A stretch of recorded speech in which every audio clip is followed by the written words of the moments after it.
Okay, this is going to be a quick one. So, some more good news from Finland. And I'll back all of this with screenshots of the Finnish websites that these have come from.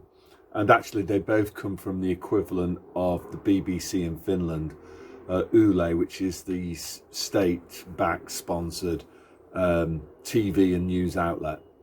As I say, it's like the Finnish equivalent of the BBC.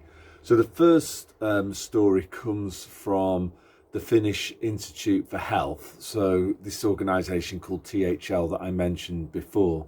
And what's happening, I think, is that there's a face-off between the doctors and the Finnish government. And the doctors have realised that they're going to be used as fall guys.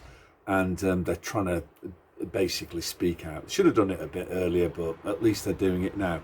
Anyway, this time what's happening is that they've insisted that they're going to change the way that DIVC deaths are going to be recorded. So so like most other countries during the people's pandemic, a DIVC death was linked to somebody dying after a PCR test. I think the 30 days a people's COVIET Republic test. Now the doctors have insisted that this to be a DIVC death, there must be actual proof that the person died of DIVC. It can't be a coincidence. So I'll just read this out for you here, because I think it's quite interesting lingo actually, and that they've actually used. So so it says, this is again from the Yle website. It says, from now on, the reporting of DIVC deaths is based on causes of death, not on the temporal connection between infection, obviously measured by the people's COVIET Republic kind of tests, the PCR tests, and in death.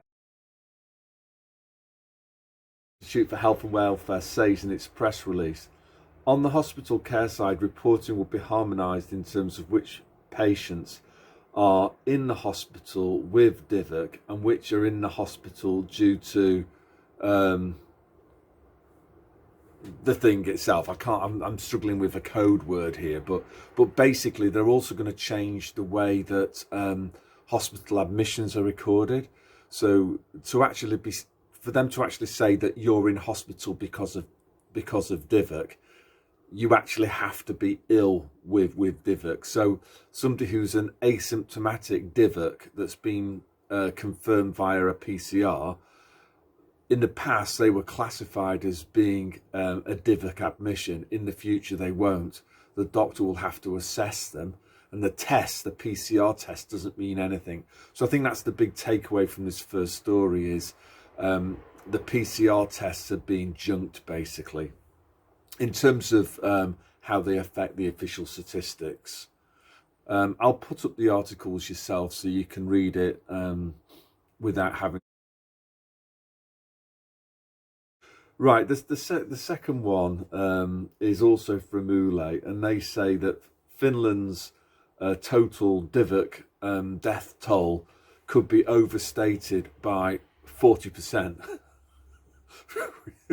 So there was no people's pandemic after all. This is all in the mainstream. It was all of this was reported in all of the newspapers, the two evening papers, Iltalehti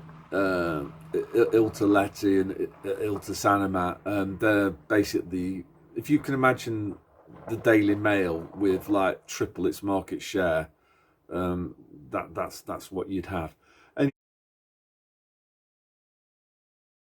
So the actual official total DIVC death toll has been downgraded. Grobbelaar's unit examines all Finnish death certificates before they're forwarded to the State Statistics Bureau. The unit focuses on DIVC-related death certificates where the attending physician, doctor, has listed DIVC as either the primary or a contributing cause of death. The THL tally of DIVC-related deaths stood at 6,407 on Tuesday. This is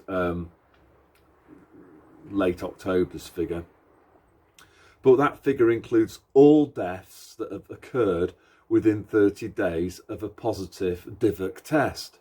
According to Grobbelaar, in nearly 4,000 of these cases, DIVC is, nearly said the swear word there, DIVC is listed as the primary or immediate cause of death.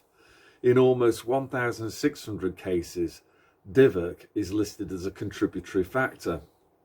In approximately 900 cases initially recorded as DIVC-related deaths, the actual death certificates do not contain any indication of DIVC infection at all. So basically, yeah, they're changing the way that the deaths are going to be recorded. And then also what they're going to be doing is, or have done, is change the actual headline figure.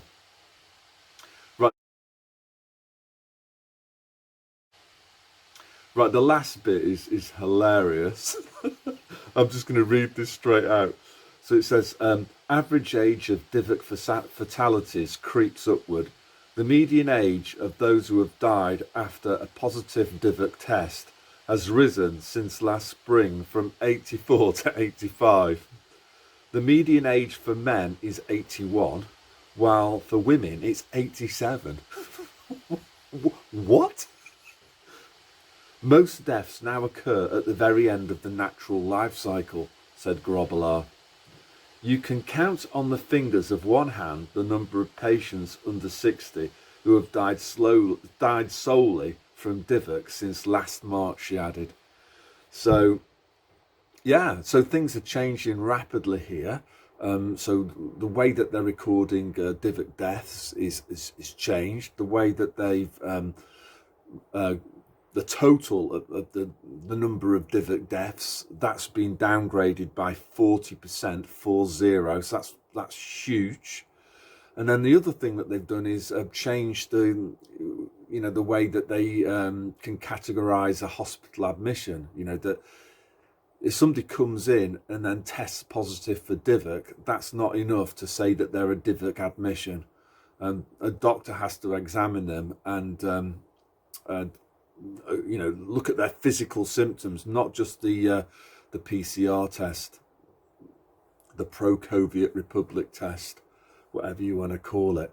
And then the final one, as I just say here, is just the average age of death. It's just, as I say, it's in plain sight now. An average age of death from DIVC, 87 years old for a woman. So, yeah, that's all I want to say to you. So, God bless.